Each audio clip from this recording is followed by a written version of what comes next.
Welcome back to Radio Wasteland, the best in paranormal talk radio. I'm your host, Chauncey Allworth. This is my co-host, Kara Kittrick. Hello. Kara, what's the news from the Wasteland? So, for one man who spotted a UFO on radar while working at the National Weather Service in 1994, the UFO report has been vindicating. Quote, "I guess I've just been waiting for this vindication," the man said, "which I didn't think I was going to get all my life," with the basically military coming out and saying the same thing I saw 30 years ago.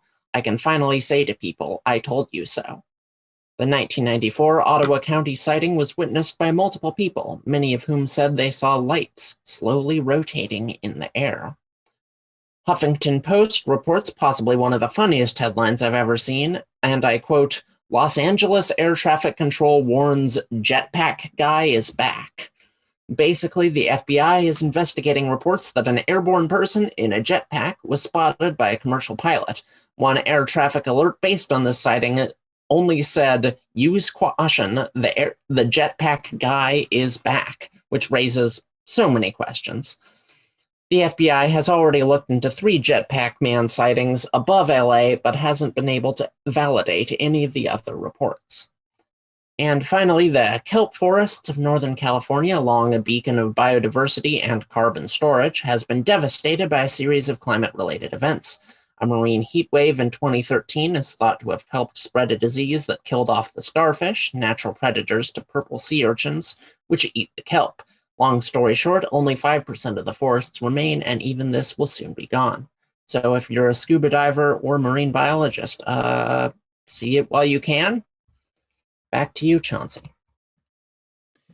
I bet you there's a lot of people in in jobs like this where, like this weather guy, who saw the UFO, who feel somewhat vindicated. I didn't really think about that. Of course, there were lots of typical folks who looked up and saw something and thought, yes, the military, but these other people who have their careers and livelihoods connected. Yeah, exactly. Up, there's probably quite a few of those. I wonder if, I kind of doubt if that's the reason these reports were released and stuff, but I wonder if, they thought about it hey, our own pilots are seeing this and they're, perfectly of sound mind. So maybe this will help destigmatize it a little bit. Again, I doubt that was the motive, but it's nice that seems to be sort of a side effect. The government, the military, they're just all, how can we destigmatize yeah, I know. I mean, feelings?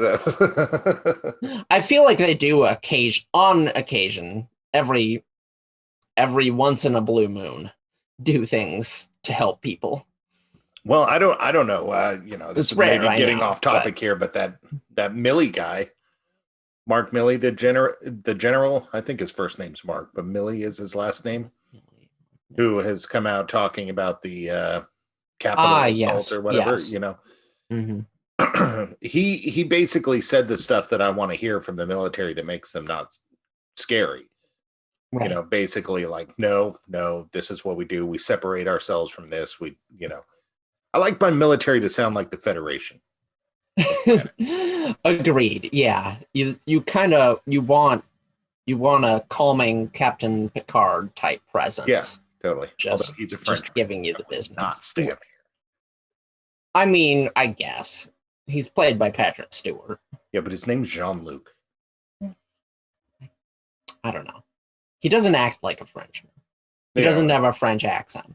Is that the one criteria? That's what I care about. You don't act like a I only care if you're visibly French. Otherwise, don't tell me you're French. I won't ask if you're French.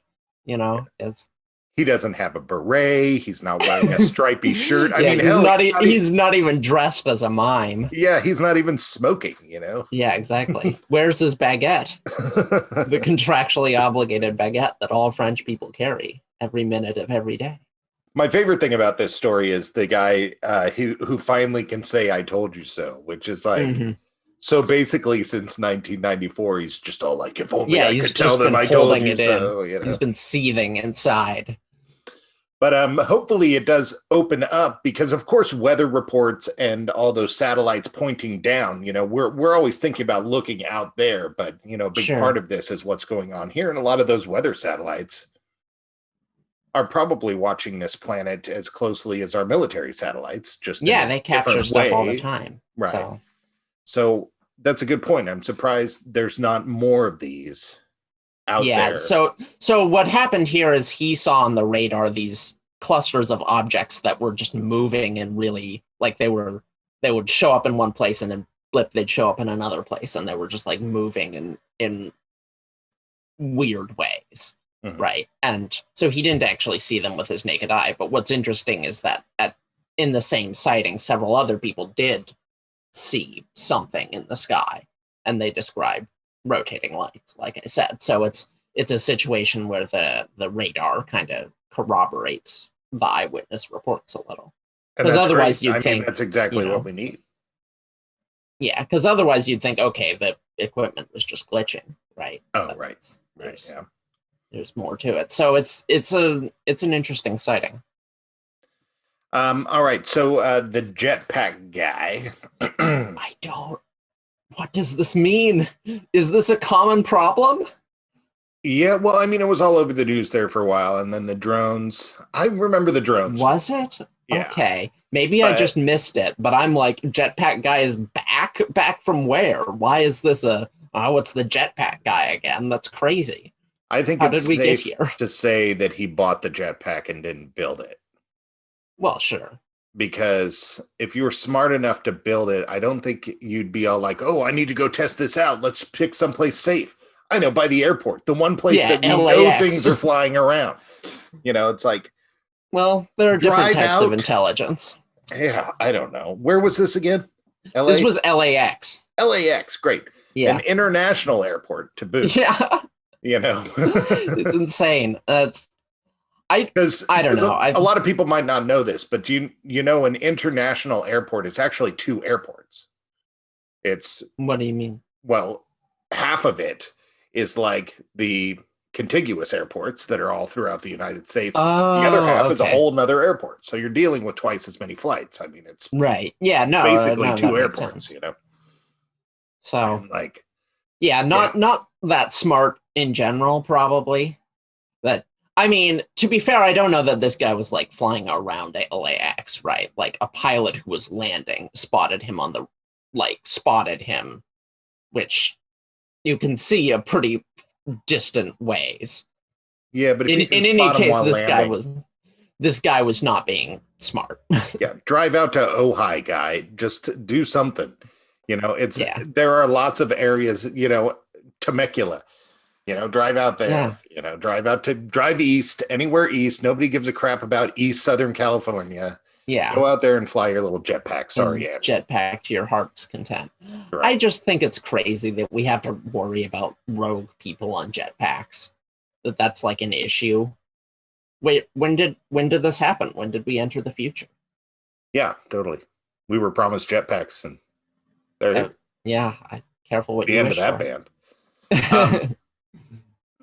We went from "Where's my jetpack" to "Jetpacks are cringe" in like a year. The other possibility is that this guy's doing it on purpose. Yeah, maybe. Because the drones were definitely on purpose. Okay, tell me about the thing with the drones, because I don't know about the thing with the drones. At multiple airports, I forget the big one where it kept happening over and over. They had drones basically stopping all their flights and purposefully flying around. Oh yeah, where the planes were trying to land and take off. Now, actually, purposefully causing chaos. And it's like,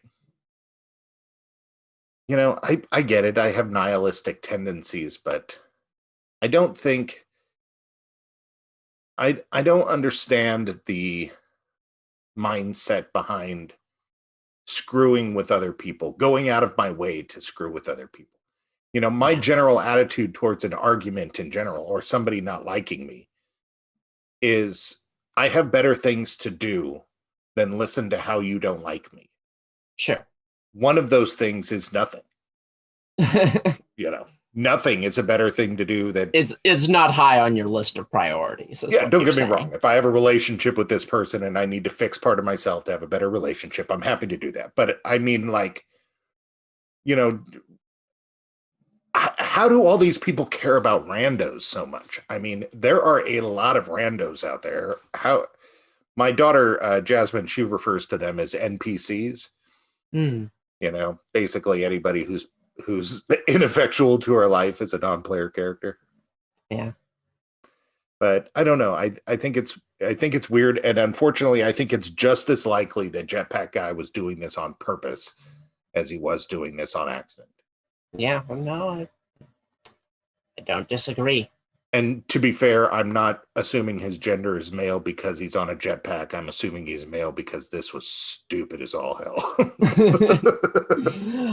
I think 90% chance this was a dude.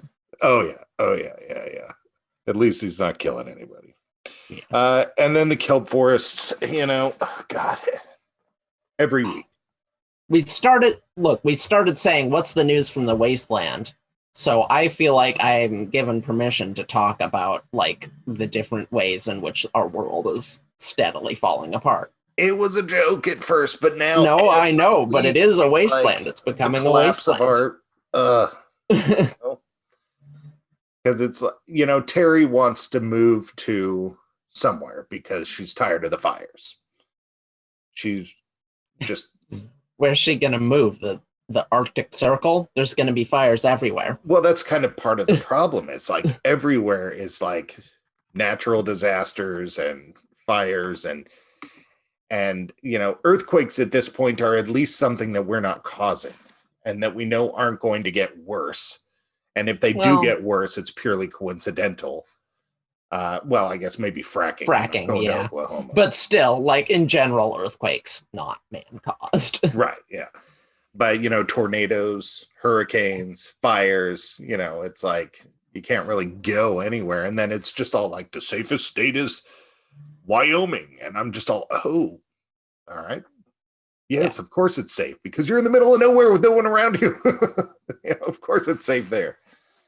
Yeah, probably not a lot of like reports of, you know, problems. If there was any population density at all in Wyoming, then, you know, it might be a different story. Right. So I don't know. And then this kelp forest thing, this is like, I don't know if people from around the country know about this, but as a Californian originally, the kelp forests are like, when people go, oh, why is California so beautiful? That's one of the things you bring up. You know, anybody who's been to I mean, I know this is more north, I think, but the Monterey Bay Aquarium with their kelp forests.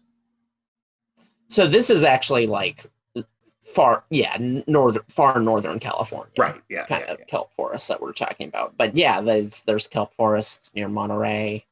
Well, I'm just saying, you just mean it in the aquarium, they're like kelp forest exhibit? Yeah. And most Americans are familiar with this because of the Monterey Bay Aquarium, or I mean, not Americans, Californians, because of the Monterey Bay Aquarium. Right, yeah. Most Californians aren't scuba divers or anything. No. But still, it's a cool thing, but you know, it's not long for the world. You know, well, it's like this COVID thing. So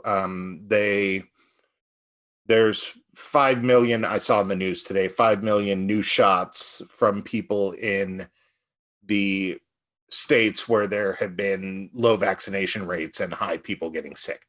And of course, that response is because they see people get sick and they say, oh gosh, we better do something about this. And they do something about it. Obviously, smart decision. It's placed right in front of you. You see it. The correlation is there. You get the shot. You know, how long is it going to be until people make this correlation with the environment? You know, it has to be where we all see it before, where we all see it so blatantly that we know it can't be anything else. And at that point, we're willing to do something about it. See, I don't think, look, we have like Samuel Hoffman on, and they're constantly talking about like, you know, this is crazy. You can see it. You can see the weather changing. But they don't believe in man-made climate change. They think it's this whole thing with like rogue planets in our solar system. Well, so even Samuel Hoffman, is hesitant to say that, and he's like even saying like we need to take care of our environment and be careful with this stuff. Sure. Yeah. I'm just saying I don't think there's a level of blatancy that will convince people who are like firmly on the man-caused climate change isn't real train. I don't. Right, but are we all are so many of us that way that we'll never get there? Well, no, but I think in terms of like who is in control of our politics and in control of like our government, yes. Yeah, well, I have this problem that maybe is a comparison here. GoDaddy, I'm coming out of the pandemic. I'm trying to get back to work. I'm doing my thing. And GoDaddy is basically like, oh, I accidentally deleted a database. Not very professional. I probably shouldn't advertise that online. Fully my fault. And GoDaddy's just all, oh yeah, we're going to charge you $150 to fix that. And I'm all, okay. So I have been a regular, I basically pay for 3 hosting accounts for like the past 8 years. I'm coming out of a pandemic that I paid consistently through entirely. Mm-hmm. And then now I make one mistake when I'm trying to get back to work and I'm scattered and you're going to stick it to me for $150. Now, my point here is that I knew I wasn't going to get through. I told Terry, I'm going full Karen on this. I'm going to get crazy. I'm going to go full Karen. And I get in there and every person that I'm dealing with is an employee. They're not the boss. Right. I can't go full Karen. It's not an option. What am I going to do? Yeah. Freak out on some poor Joe who's like making minimum wage in a state where minimum wage is probably very shocking when you hear the number? No, I'm serious. My daughter lives in Texas. No, minimum wage is like $7.25. She's just all like, oh, the cost of living is low. I'm all, hell yeah, it is. I mean, you're barely living off of that. How is that possible? Luckily, she's management now and makes good money, but you want to flip out on the people who own the corporation, but the people who own the corporation live in a gated community and haven't interacted with a regular person since 1992. Right. Yeah. The problem is the smart, it's impossible nice people, to reach them. Right. Yeah. The smart, nice people will never be the squeaky wheel. They will never be the squeaky wheel that gets the grease. This is a constant curiosity of mine with Twitter, and we're getting way off topic, but who cares? Save the kelp. We're moving on now. With Twitter, it's that people go, oh, the Twitterverse, they're hating on this because of this, that, the other thing, and people in bathrooms and people getting married and black people like, oh gosh, storming the Capitol's just like burning down a Walmart. No, it's not. But I am of the opinion that this vocal Twitterverse doesn't exist. I'm of the opinion that the vocal Twitterverse is a small amount of people. Oh, absolutely. Who are very vocal, a whole lot of Russian bots, and the rest is just people that chime in for one line. No, our entire infosphere is decided by like 10,000 people who are insane. And the rest of us are just like dragged along by the discourse because they drown out everything else. It's, and 10,000 is a completely random number, but there's most people in the country don't care. Most of the people who do care have moderate, nuanced views, and all of those people are basically silent. And the people who produce most of the posts, most of the arguments that you see, most of the media are, a handful of reporters, agitators, and just people who spend all their time online, Right. I'm going to be uncomfortably honest here. And people might be able to turn this into whatever they want, but this is a reality of the situation. Black Lives Matter. Is it important to me? Absolutely. But on my list of priorities, it is below, let's just say, my family. My list of priorities go my family, followed by Black Lives Matter, just to make it easy. Unfortunately, Here in my family, my list of priorities is, how's my wife doing? Is the rent being paid? Are my kids doing okay? Is their rent being paid? Is my bills being paid? How's my health? How's my wife's health? I have a whole list of literally 1,000 things before I'm even able to get to how important Black Lives Matter is. Right. And most people are this way. We can't help that. And yeah, there aren't enough hours in the day. So somehow we need to get people to stop rewarding being a craphead and start rewarding being nice. And I was really hoping during my GoDaddy call that the person on the other end would be all like, well, this person's being really nice. Maybe we should help them out. That was all I had to rely on with my personality. There was nothing else I could rely on. You know, I was saying basically, okay, I'm sorry for getting frustrated. I know it's not you, you know. But in the end, I did finally get mad. You know, in the end, the final thing that I wrote was they're basically saying like, oh, I'm the end of your contact point. And I'm all, contact point? That doesn't mean anything. That's like some GoDaddy team talk. I'm all, what you're saying is nobody else is coming, right? And she's all, I'm sorry, I'm the end of your contact point. I'm all, okay, just to make it clear, I'm the end of your contact point means that your boss doesn't find me important enough to come talk to, right? And then she's just all, I'm the end of your contact point. I'm all right, forget it. Like, but that was as rude as I got. Yeah. Which explains why I still had to pay. Well, I mean, and like on Twitter and stuff, it's a different situation. Like there are no consequences to being incredibly rude to people who you strongly dislike. Right. Like you're put in a tank with people you hate and are told you can yell at them if you want. And that's, surprise, surprise, what people do. Like, oh yeah. Well, I heard on a Stephen It's a cyberbullying machine is what yeah, Twitter well, I heard on Stephen Colbert, he's just all like, oh, Twitter apparently is testing putting out a vote down button. Just also now you'll be able to tell if people don't like what you post on Twitter. God. No one should use Twitter. It's a bad platform. No one should use Facebook either, which I admit I am still on Facebook, but that's because there's no way to have Facebook Messenger, which we use to organize the show, without having Facebook. If I could get that feature alone, then I would immediately delete my account. Wait, can you? This changes everything. Well, you could at least close up your account where nobody could see it or know it or find it. Well, that's true. But then nobody would know how cool you were. Well, they have my Tumblr for that. I see. Tumblr's fine. Oh. See, the thing about Tumblr is that it's too dysfunctional and incompetently designed to be this like social media hamster wheel, like chemical dopamine farm. Right. That all these other sites are. You know, there are no Russian hackers on Tumblr. There are porn bots that no one with more than a few functioning brain cells would fall for, and the rest of it is just virtually just anonymous users being silly because no one cares what happens on Tumblr. That's why it's so great. Yeah, it's funny you say that. You know, it's like I really like Tumblr. You know, I met this this beautiful 18-year-old girl on Tumblr who's like, she's totally into me. Yeah.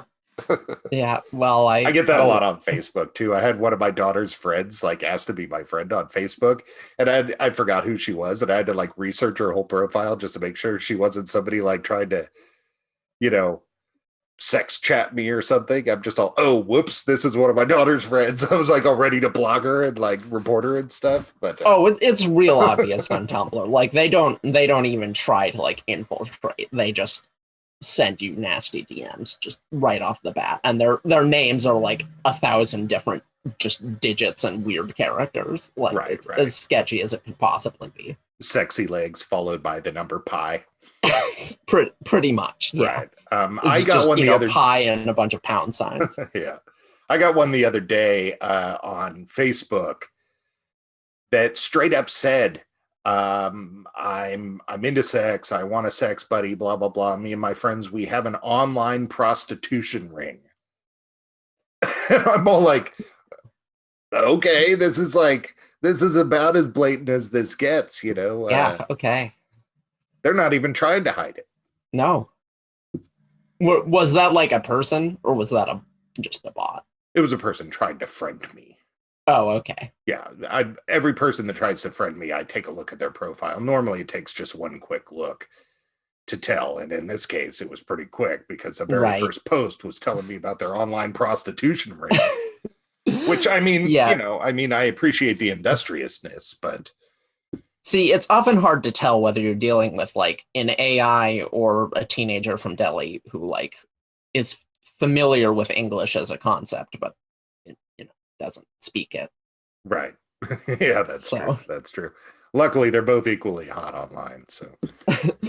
I mean, yeah, the profile pictures that they grabbed from Pixabay are pretty sweet. Flash of green light, and that was it. Nothing was left. It was his face. Well, there was. It's true. This truly did happen. There's a little green globule on his drum seat. Basically, the world's going to hell in a handbasket on a multitude of levels. Okay, speaking of the world going to hell in a handbasket, in the news, this is off topic. I assume you got nowhere to be. Sure. Yeah. In the news, they basically said they passed the $1 trillion infrastructure bill. Oh, did they pass that? When did they do that? I could have sworn that that's what the news was saying this morning. I knew they were about to pass it. And people they expect passage this week. Okay, and people are all up in arms about this, and they haven't passed it yet on both sides. And I mean, I get it. How can we spend money and blah blah blah? But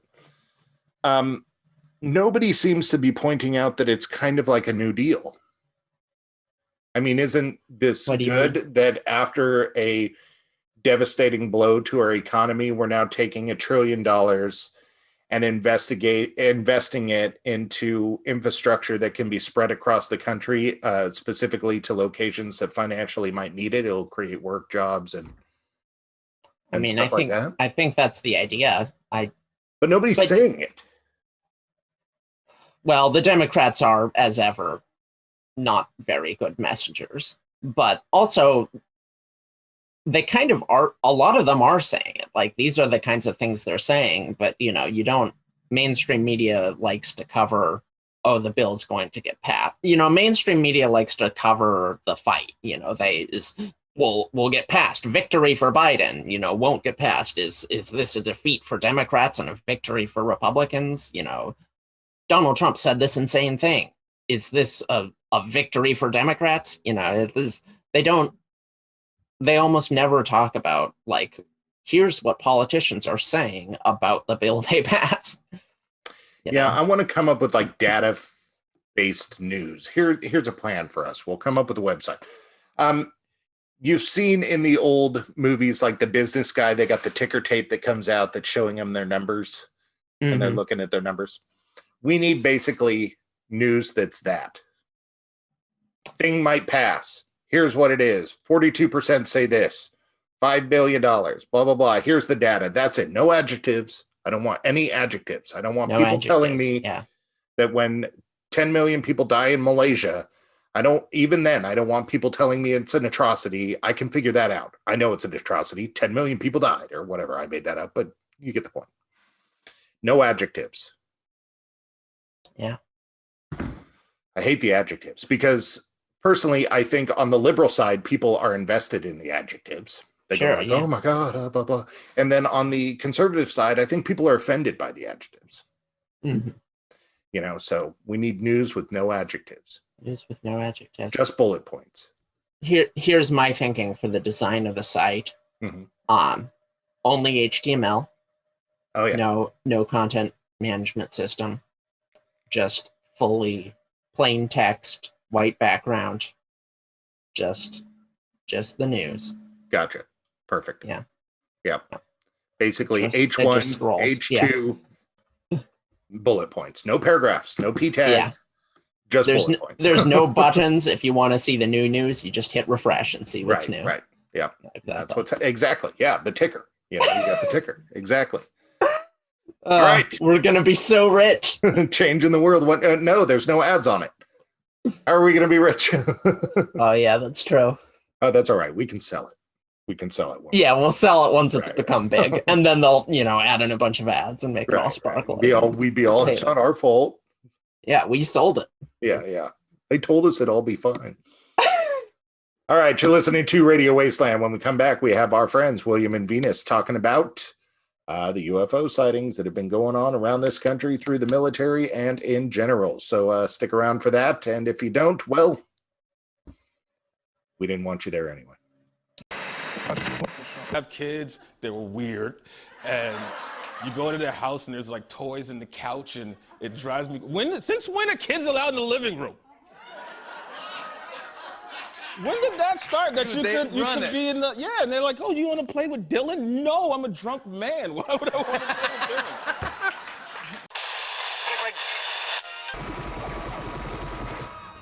All right, and welcome back to Radio Wasteland. And our guests today are William and Venus. And our topic today is a topic that, unfortunately, I know about, but I know nothing about because it just came out. The UAP report is out, but I haven't had a chance to look at it, so I really don't know what's in it. But that's why you're here.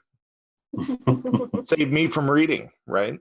Save our listeners from reading, save us all from reading, Will do. So let's get some background on this. How did this report start? Let's just cover that real quick. Well, this was an effort by certain people in Congress, a couple of group of senators, including Harry Reid, to acquire some funding to examine military encounters with UAPs, which is the new acronym used in lieu of UFO. And so they spent about $20 million to examine those cases and completed their work. And toward the end of the Trump administration, there was a bill that was passed. It was a COVID relief bill, financial bill. Attached to it was a mandate for the intelligence community to gather the information and release it within 180 days to the Congress. And what was released to us recently, to the public, was the voluminous 9-page report, which was able to be released for public consumption, which didn't make any declarations. It just was kind of a glorified high school report. So that's a short history of what we got. Well, there's a whole mess coming out of Washington, so I don't blame you if you don't know the answer to that question. But were there any people in the government pushing against that report coming out? I mean, Trump, of course, was a hot button in the world of push and pull on politics. Was there any pushback saying like, hey, we don't want this information out? Not that I'm aware of. No, not at all. I thought so too. It all seemed to be pretty like, okay, let's put it out, Yeah, that seemed to be the case. Yeah. Maybe they knew how non-voluminous it would be, so they were more concerned. Right. Yeah. So 9 pages, this makes me think of like, well, that like when the Green New Deal came out, everybody was like going off about the Green New Deal. And then you finally see it and you're all, this is like 1 page with like 16 bullet points. I mean, is that kind of what we're looking at here? Is like 9 pages? Pretty much. Is it a whole bunch of we don't know? Venus and I discussed it at length, and the only declarations they made were that the vast majority, which means all but one sighting encounter, remained unexplained. They declared that they weren't Russian, and they declared they weren't Chinese. Beyond that, everything else is left up to speculation, which is kind of par for the course for the UFO community. Those darn Andorrans launching, Those Kentuckians too. It's crazy, man. Well, I think the part I'm most confused about all of this is the flippantness at which the military basically says we don't know. That's another topic of Venus I discussed at length, how people get pushed back in this community for not knowing. I don't know where that comes from. I not to cut you off, but my opinion on that flippant behavior from them is, I think if they panicked and said, well, we don't know, oh my gosh, we don't know, maybe everybody else would panic. So maybe if they act nonchalant, kind of like, I don't know who spilled that wine on the floor, I'm not real sure, act calm and everybody else will act calm around you. There'll be no panic. To me, that's how I see it. So do you think there's panic behind closed doors? I don't know if there's panic, but I know that they don't want the public to panic. So if we act kind of, it's no big deal, we'll figure it out when we do. Maybe everybody else will be, oh, okay, well, they don't seem too outwardly concerned, so we shouldn't be too outwardly concerned. And we go along with our regular life, Yeah. So so the one that they did disprove, what did that end up being? Did they say, yeah, that was us? Don't quote me on this, but I believe it was weather balloon. Yeah, I have heard that as well. That one happened to be a weather balloon. Yeah, of all things. Yeah. But the 9-page report was void of any data. In other words, they didn't provide the data for us to look at that would allow us to know how they arrived at their positions. They just threw them out there. The rest of it was a very vague overview, a summary. It looked like a glorified summary, but it was. It wasn't a thorough report for us to examine. So it didn't endorse the alien extraterrestrial theory, which upset virtually everybody in the community. Everybody wants to know alien, which it doesn't, but everybody wanted extraterrestrial. And those of us who were more skeptical knew that was not going to transpire. So did it even address the possibility, or did it just not mention it? I kind of depends who we ask. I think when Venus and I discussed it, I think she kind of thought it did. I don't want to put words in her mouth, but to my mind, it sort of did.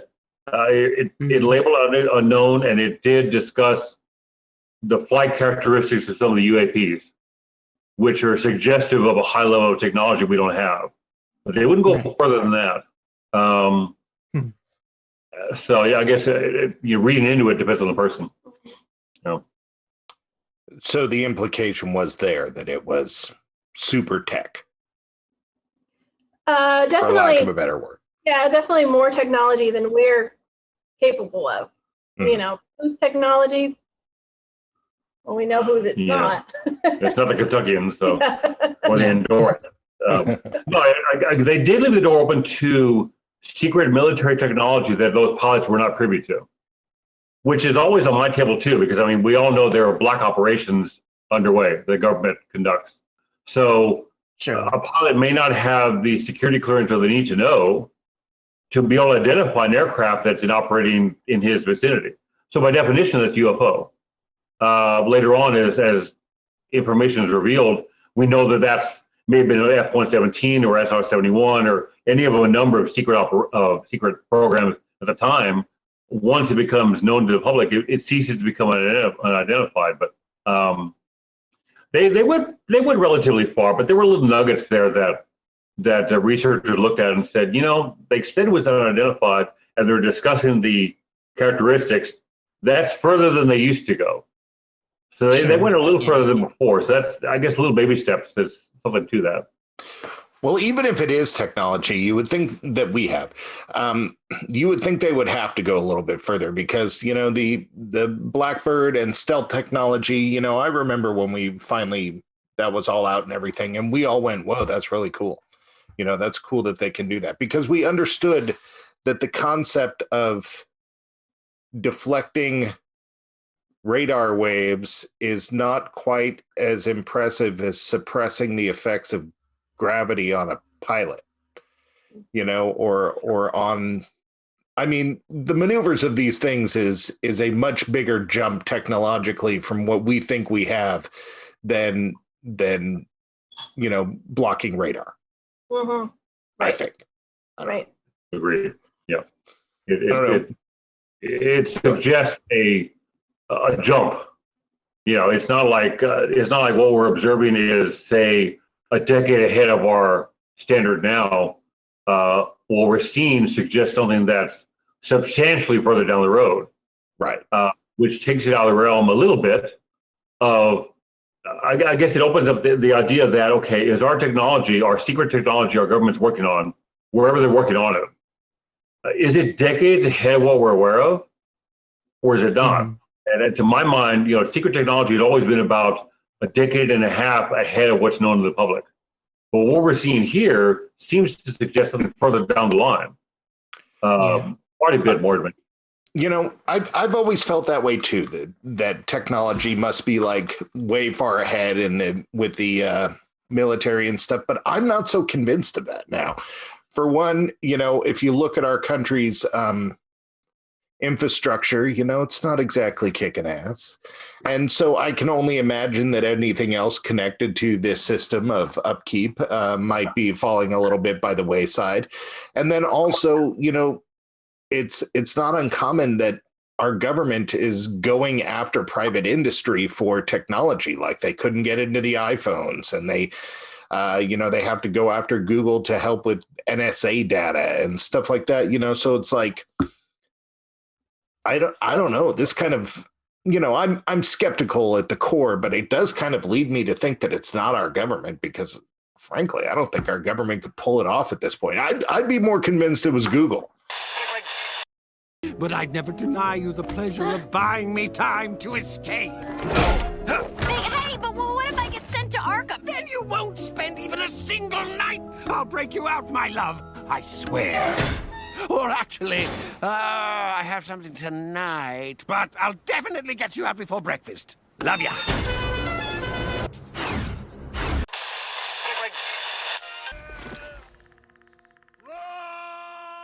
Yeah, and the other thing is that some of these encounters happened over, public lands, over the ocean, over areas of land that are not cordoned off.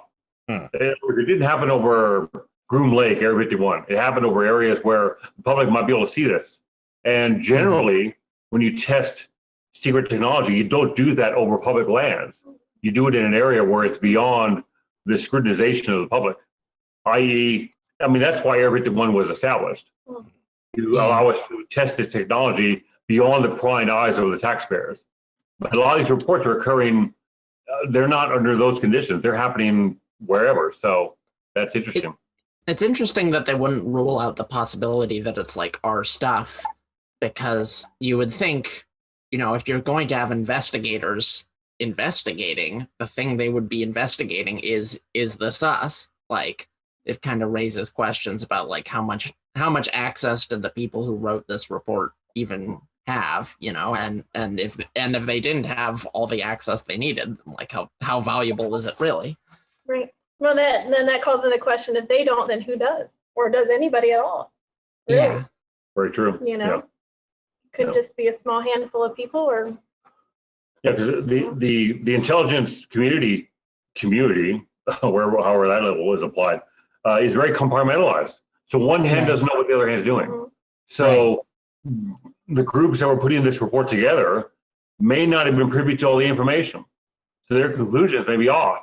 A highly ranked 4-star general or lieutenant colonel at a certain base may not have the need to know, and the information that someone else may have. And if they're not communicating, if they're not allowed to, then that information can't be really summarized accurately. It's kind of like everybody has one code to the lockbox. We don't know the full code. Not one person knows the full code, but everybody that knows one number each, has the answer. Sure. Maybe it's spread out amongst people in the government, and so there's not one answer that somebody knows, so they can't really put it all out there.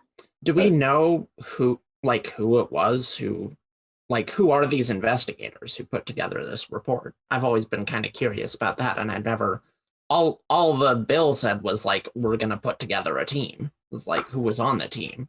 What did they have access to?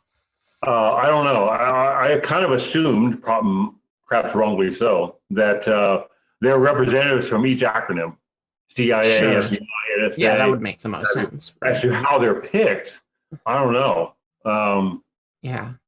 That's a legitimate question, because the quality of investigation on any level sometimes depend on the quality investigator and their ability to, if they weren't privy to it, well, then they wouldn't know much more than we do. Yeah. So the source is valuable.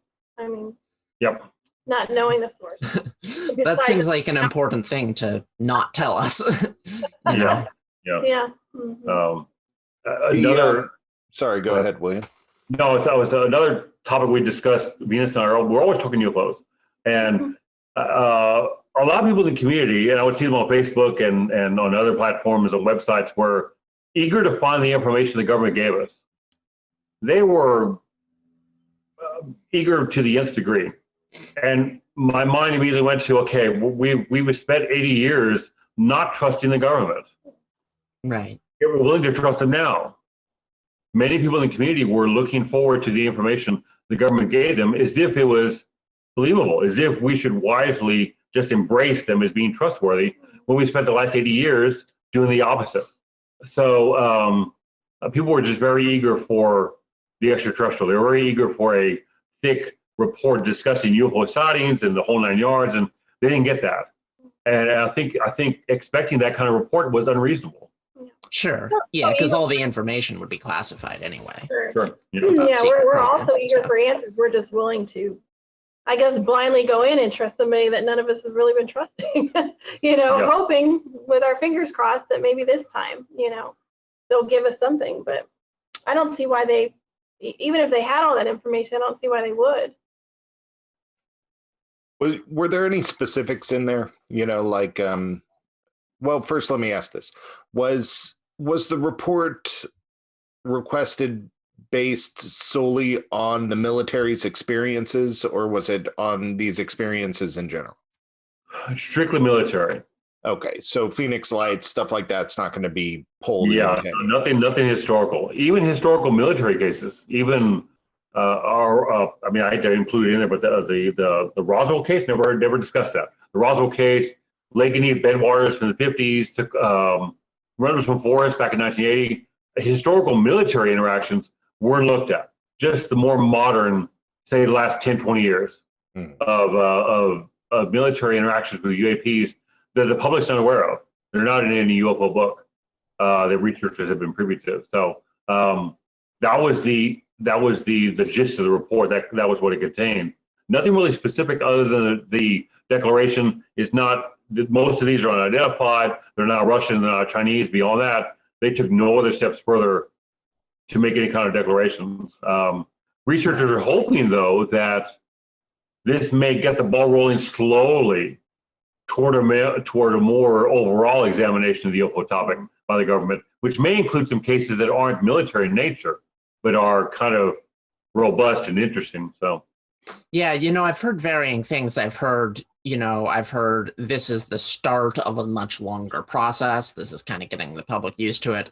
I've also heard they are just trying to, kill the topic, which by, just releasing something cursory and hoping people forget about it.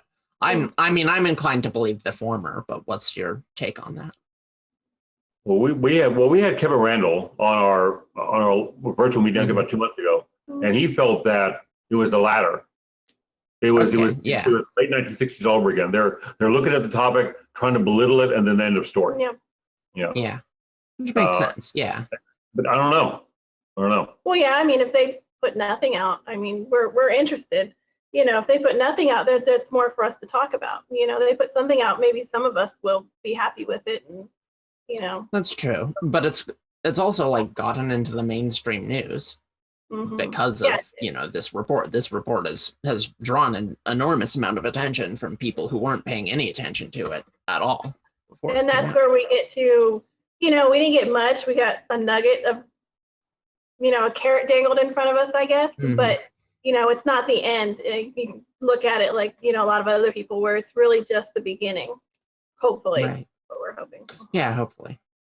My friend Ben. He had this view of Greenpeace. In 1984, I forget if it's Goldstein's Bible or Goldberg's Bible, but he had this theory that Greenpeace was basically started by the government in order to get all the nut jobs on one roster, which, I thought was pretty funny, but, there is something gaslighty Goldstein's Bible possibility there of basically placating people and, whipping the people who are very obsessed with it into a fervor to, make us look all the weirder.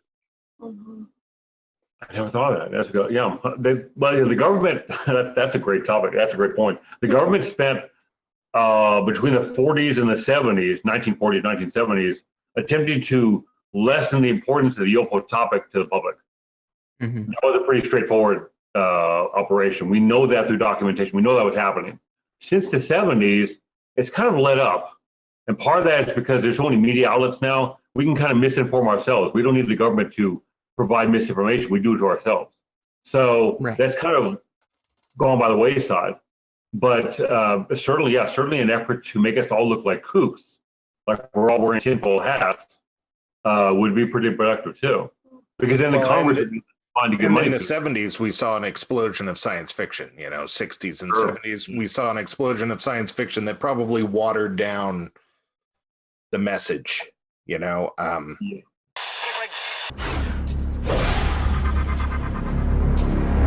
man. Hell yeah. What are you doing? Getting ready to have sex. Why? Because after a great date, you usually have sex. Sorry. I was going to say something, but I wanted to see how all this played out. Oh, shut up, Frank. Get to the chopper! In that report, did they address how many were talking? Because like when we see it on the news, they show a couple of clips and it leads people to believe like, oh, the military saw this like 4 times. So they saw it like 3 times. Do they have any inclination of the amount of numbers of sightings that we're talking about here? I'm drawing a blank. I think they examined several hundred. Okay. Of varying degrees of robustness. In other words, some had a lot of information, some didn't. They really didn't specify how many videos they had. In other words, how many events had gun camera footage, how many events had multiple witnesses. They really didn't get to the specifics. So you can't really look at the different cases and say, okay, that's more robust than another one. That had more witnesses, that had gun camera footage. We can't do that because they summarized everything. So they didn't. It was several hundred, and then just the one weather balloon, the rest were unexplained. Beyond that, we don't have any specifics at all, which makes an investigation possible. Yeah. I read somewhere that this is the public report. I read somewhere that there would be like a classified version that was released to Congress. Is that accurate? Has that happened? That's what happened. Or yep. Okay. They saw the classified one. We didn't. So. Which makes sense. But, yeah, I mean. Has anyone in Congress said anything that indicates have they said anything about this or? I haven't heard anything. No, me neither. No. Okay. Well, that was going to be my view moving forward. Was basically if it will be very telling seeing how these few senators and representatives that stood up to get this done, seeing how they react to what is delivered will probably be very telling of what's been redacted. Mm-hmm. Yes. Yeah.